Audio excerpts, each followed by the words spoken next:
Hello and welcome, fellow bookworms and film fans. Welcome to this week's episode of The Contented Narrative.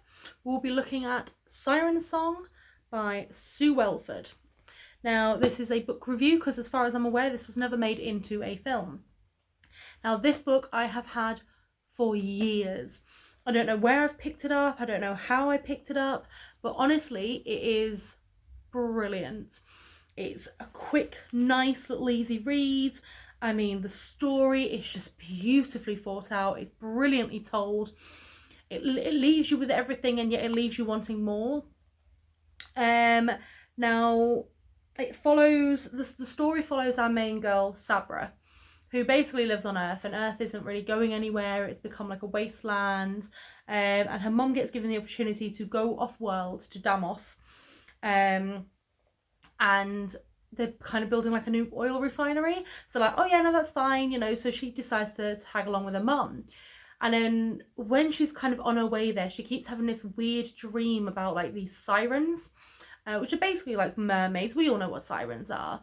And she keeps having this weird dream of like these sirens, and she doesn't think anything of it. And then she gets there, and you know, she's kind of your stereotypical kind of tough girl, like take no nonsense, can look after myself kind of girl.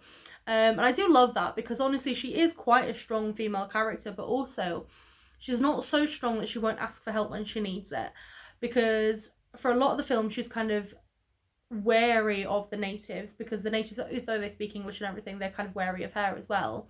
And then she realizes that actually they're kind of, you know, they're nice, and she makes friends with them. She even kind of strikes up a relationship with one of them. And, you know, she seems to be having an all right time there. And when she needs help, when it really matters, when it comes down to the quick, they are willing to help her, and she's willing to ask for the help. And this is one thing that always annoys me in books, is when you've got a strong female character, why is it that the female character has to be strong and alone? That's what annoys me. Either strong and alone, or strong but only with a bloke, and that always annoyed me. Whereas this, she's strong because she's surrounded by friends. It's got nothing to do with being a bloke. It's got nothing to do with being alone. It's because she's surrounded by people that love her and want to help her. So she's caught up in this mystery of Damos because within the book she realizes that something's not quite right. Her mum gets taken off to deal with this oil refinery, but doesn't really seem to come home. And when she does, she seems a bit kind of on edge and doesn't want to talk about anything, which seems a bit suspicious to Sabra. But then you've also got kind of these dreams about these sirens, and she actually finds a real life siren in this circus that comes to town, and she frees the siren and sends her off back to live with her friends and family.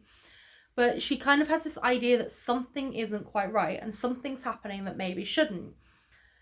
And it's basically you get drawn along with Sabra as she's investigated to the history of Damos, and she looks, because obviously a lot of people think that sirens lure you to your death, but then she kind of starts coming to the understanding that maybe that's not what the case is. Maybe they're misunderstanding, and she realizes that there's actually quite a complicated history between the sirens and between Damos.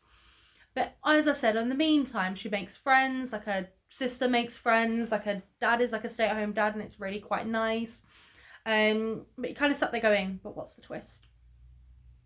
And when you kind of get to the end of the book, and when you get to like the penultimate kind of chapters, you get angry for the main cast. You really do. But by the end of the book, you're happy with how it's turned out. But you don't. It completes the book. It does, but it kind of leaves you with more answers as well. And I always hoped that I could find sort of like a second, or like how it finished, but I appreciate that this one is kind of a one-off. And as I said, I've had it for absolute years now, and I can read this in a couple of hours. I honestly can, and it's close to my heart. And I would recommend this to anyone. It gets a 4 out of 5 for me, because the only reason why it doesn't get a 5 out of 5 is because that kind of like, I hate ambiguity in anything. I feel like if it's an ambiguous ending, or a TV show or a film or a book, we're paying for you to tell us how this ends. We're not paying for you to tell us that we should figure out how it ends. That's not what I'm paying for. And I especially hate the choose it yourself. Now, I loved Goosebumps when I was growing up, but when they did the choose it yourself sort of like storylines, because I'm like, well, I want to read it all. I don't want to just skip over bits. I want, you know, and I hate the choose it yourself storylines. I really don't like them. So the reason it doesn't get a 5 out of 5 is because the fact that it does end rather nicely, but it does leave you with a couple of questions that you kind of sat there and you're wanting to know more of. Now, I don't know if this one is available in a lot of places, but I would definitely recommend if you could pick one up, your local charity store, if you can check it out on eBay, give it a go. Honestly, give it a go. If you're anybody that knows me and you want to borrow it from myself, please just ask. I'm more than happy to lend out my books to people that obviously I know. No offense to people that I don't know. I just don't know you. But it's one that I have a feeling that when I put this on the channel, not a lot of people will have heard of it.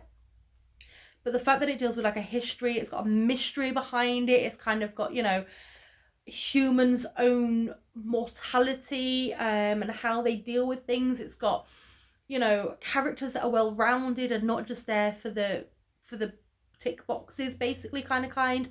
I really feel like you would enjoy this. Any of you would enjoy this. Obviously, it's my own opinion. Please leave below in the comments if you do enjoy these books, because I'd like to know if somebody is actually going out and reading these based on my recommendations. But until next time, don't forget to always keep it contento.